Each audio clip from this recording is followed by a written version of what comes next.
Workers. We need workers. We need great workers. And this pretty much ensures that that's what's going to happen. I think, Sean, do you agree with that? Well, they're $100,000 per year. So the whole idea is no more will these big tech companies or other big companies train foreign workers. They have to pay the government $100,000, then they have to pay the employee. So it's just not economic. If you're going to train somebody, you're going to train one of the recent graduates from one of the great universities across our land, train Americans, stop bringing in people to take our jobs. That's the policy here, $100,000 a year for H-1B visas, and all of the big companies are on board. We've spoken to them about the gold card. They love it. Do that. Go ahead. We have two items for your attention today, sir. A major focus of your administration has been shifting the conversation and shifting the policy dynamics around the issue of immigration, closing the border, preventing illegal immigration, but also, as is the case with the executive order in front of you, opening new pathways for truly extraordinary people to come contribute to America instead of taking away from it. So this executive order is entitled the Gold Card. It will set up a new pathway, a new visa pathway for foreigners of extraordinary ability who are committed to supporting the United States for a payment of $1 million to the U.S. Treasury, or if a corporation is sponsoring them, $2 million by that corporation, and that will give them access to expedited visa treatment as part of this new Gold Card program. And one of the biggest problems we have is that people, they go to the best schools and they do great and they get great marks, and then they're thrown out of the country. You're not allowed to stay. This way a corporation will be able, sort of like a signing bonus in baseball or football, a corporation will be able to get them to stay in the country. And I think it's going to be tremendously successful. Howard, would you say a few words about it, please? Sure. So historically, the employment-based green card program let in 281,000 people a year. And those people, on average, earned $66,000 a year on average, and they were 5 times more likely to go on assistance programs of the government. So we were taking in the bottom quartile, below the average American. It was illogical. The only country in the world that was taking in the bottom quartile. So what we are doing now is we are going to stop doing that. We're going to only take extraordinary people at the very top. Instead of people trying to take the jobs from Americans, they're going to create businesses and create jobs for Americans. And this program will raise more than $100 billion for the Treasury of the United States of America. Which we'll use for cutting taxes and paying down debt. We think it's going to be very successful. Essentially, we're having people come in, people that in many cases, I guess, are very successful or whatever, and they're coming in, they're going to spend a lot of money to come in, they're going to pay as opposed to walking over the borders, and they may come from jails, prisons, and everything else. These people don't. They're very productive people. And they're going to pay $1 million. A corporation is going to pay $2 million. And it's going to raise billions of dollars, billions and billions of dollars, which is going to go to reduce taxes, pay off debt, and other good things. So I think it's going to be very successful. Mr. President, what? Are the big techs on board with this decision?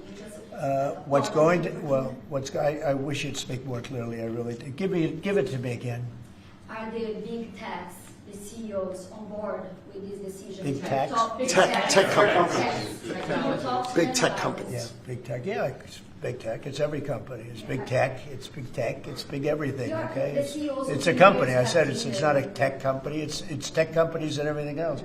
It's companies having a hard time getting people to be able to stay in the country. It's very difficult. Now, if you want to walk through the border, you can have no problem. People say, well, the best way to come in is walk right through the border. But they can't do that anymore because under our administration, the border is totally closed. You can only come in if you come in legally, and that's the way it's been, and that's the way it should be. And we're taking a lot of people out of the country that are here from prisons, from jails, from mental institutions, and even insane asylums, people that are crazy. We're taking them out of the country. We're getting them out of the country because you can't have a country like that. And I tell you, Christie and Tom Holman and all of the people that have worked so hard on this, they've done an unbelievable job. and I think we're getting great marks for it. People feel safe. Washington, D.C. is just the beginning. We brought the numbers down in Chicago a little bit by having the FBI in there for the last 5 months.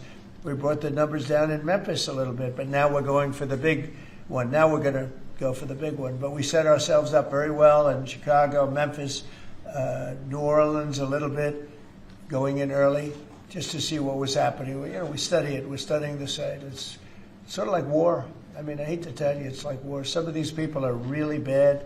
They're really, really sick people. They're dangerous people. They're killers. They're murderers, drug dealers, and you can't have it. You can't have a country like that. It's so beautiful to see at Washington, D.C., that people are walking down the middle of the street, and they're going to restaurants, and you are too. And half of you were mugged. I mean, I don't know if she's here now. I don't see her, but some people were badly mugged that were reporters. 2 of the people right standing in the back of the room were mugged, and not going to have that anymore. And if you look at the crime stats in Washington, D.C., you have a safe place again. They were afraid to go to a restaurant because the restaurant would be held up while they're having dinner. And so they'd be mugged going there, and assuming they escaped the mugging, they go to the restaurant and then they're held up. This is how bad it's been. To follow up on the visa question, I think this may be the next thing that you're signing, but for the H-1B visa action that you're doing, that's going to be next. We'll talk about that. You're very close to the technology CEOs. Are they concerned about that?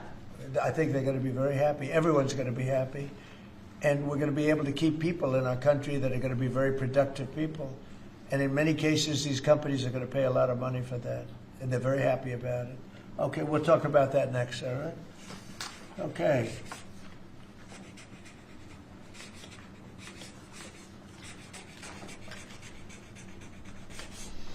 My friend, why don't you keep that, okay? Thank you. That's such a good job. Okay. It's phase 1. John, are you happy? Thank you. Okay, let's go. Thank you, Mr. President. One of the most abused visa systems in our current immigration system has been the H-1B non-immigrant visa program. This is supposed to allow highly skilled laborers who work in fields that Americans don't work in to come into the United States of America. What this proclamation will do is raise the fee that companies pay to sponsor H-1B applicants to $100,000. This will ensure that the people they're bringing in are actually very highly skilled and that they're not replaceable by American workers. So it'll protect American workers, but ensure that companies have a pathway to hire truly extraordinary people and bring them to the United States to work. We need workers. We need workers. We need great workers. And this pretty much ensures that that's what's going to happen. I think, Sean, do you agree with that? Well, they're $100,000 per year. So the whole idea is no more will these big tech companies or other big companies train foreign workers. They have to pay the government $100,000, then they have to pay the employee. So it's just not economic. If you're going to train somebody, you're going to train one of the recent graduates from one of the great universities across our land, train Americans, stop bringing in people to take our jobs. That's the policy here, $100,000 a year for H-1B visas, and all of the big companies are on board. We've spoken to them about the gold card. They love it. They love it. They really love it. They need it. Go ahead, Sean. Mr. President, it seems like there's 2 categories of visa programs. The H-1B, that a lot of people believe take American jobs, and then the gold card and programs like EB-5 that add value and jobs to America. Is that sort of how you look at the visa program? Well, ideally, look, if somebody's got the people, they're not going to want to spend $100,000 as an example in your second category. So it's not taking jobs. And we need certain jobs. We need certain skill jobs that we don't have. But they won't be taking jobs because, ideally the people aren't going to want to, they're not going to investing in America. Right, that's right. So that's what I'm asking. They're really investing in in America. America. You have 2 categories. One, the Secretary left the gold card and EB-5 that create jobs, add investment, and there's other ones that seem to take, whether it's a J1 and O or an H-1B that take U.S. jobs. Yeah, it's pretty correct. I would say that's a correct assessment. But the main thing is we're going to have great people coming in, and they're going to be paying. I mean, it's wonderful to say, oh, gee, we took in 25 million people that, look, many criminals, jails were opened from Venezuela, from many other countries, and they were let out of jail and poured into our country, our poor country, how it suffered with this stupid president that we had and the stupid people that surrounded him right around this desk, these liberal, crazy people that have destroyed, they could have destroyed. If we didn't win this election, our country would have been dead. Our country was dead. Think of it. And I've said this, man. The king of Saudi Arabia said, your country was dead 1 year. They thought it was dead. This country couldn't have survived another year of those people running it. And now we have the hottest country anywhere in the world. Think of that. And this is going to help. And we're taking in hundreds of billions of dollars. This will be taken in, the gold card will be taking in hundreds of billions of dollars. And companies will be able to keep some people that they need. You know, they need people of expertise, great expertise. And I think it's going to be a fantastic thing. And we're going to take that money and we're going to reduce taxes. We're going to reduce debt. We have a very, very strong country. We assuming everything works out great with the lawsuit that we have a lawsuit that's inspired by foreign countries that ripped us off for 25 years. But assuming we win that, we hopefully win it. It's in the Supreme Court of the United States. We have a country that no stopping us. We're rich, we'll be rich. We can take care of poor people. We can take care of our military. We can take care of everything. We can take care of beyond the country. We can help take care of the world. That we don't, it'll just be the same struggle that we've had for years where other countries charged us tariffs and they ripped us off. Our country has been ripped off more than any country in the history of the world. And now we're doing what we have to do. We're taking in billions and billions of dollars at levels that nobody has ever seen, trillions of dollars. And we're using it to reduce debt. We're using it to reduce taxes. The great big beautiful bill is a big tax reduction. It's being paid for by the tariffs, and people are paying a lot less money in taxes. They're being, think of it, no tax on tips, no tax on Social Security, no tax on overtime. It's an unbelievable phenomenon. It really is. It's the golden age. We're making it the golden age. Without the tariffs, it would be impossible. And China, for years, charged us tariffs, and they continue to do it, and so do other countries. Most countries, they charge us. They were ripping. Look, the European Union, as you know, I get along very well with them, but they ripped us off so badly. Nobody's ever seen anything. Now, the European Union is paying us $950 billion, and they're paying us $750 billion to buy our energy, and they're okay with it. They signed the agreement. You know, it's not like anybody forced them to do it. They're okay with us. Tariffs are making our country very rich again, and we'll be able to take care of our debt. We'll be able to take care of our taxes, lower taxes. We'll be able to take care of Medicare, Medicaid, Social Security. We're going to be a rich country again.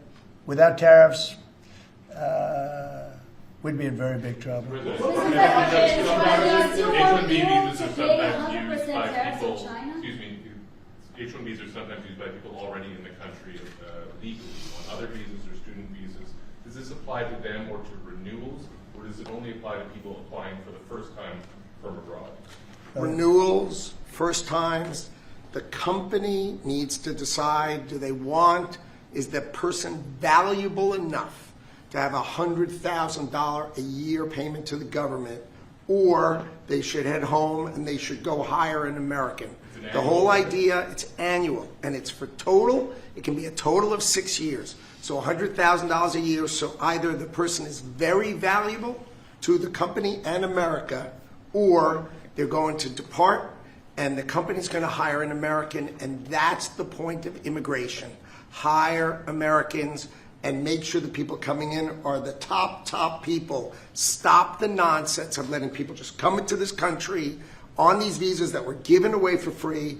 President is crystal clear. Valuable people only for America. Stop the nonsense. And remember, the country, fee to America. The country would rather not have to pay $100,000, but and they'd rather. How do you do that? You hire Americans. So there's an incentive to hire American. But there may be instances where it's better off doing through expertise or whatever it may be.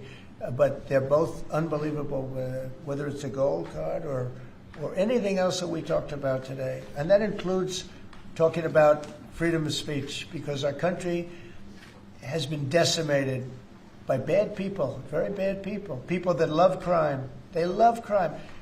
Explain it to me. They don't want to have our military go in and save lives. But when you go and ask the people, do you mind having the National Guard come in if it meant safety? They look at the questioner like, what's wrong? What kind of a stupid question is that? Of course they do. We're going to have a safe country again. We're not going to have people shot, 11 people shot. Think of it. In Chicago, over a period of 6 or 7 weeks, 55 people were murdered. And then you have a governor saying how wonderful it is. It's not wonderful. It's a very unsafe. There's not a place in the world. You go outside, you go to Afghanistan, you go to different places all over the world that you hear about.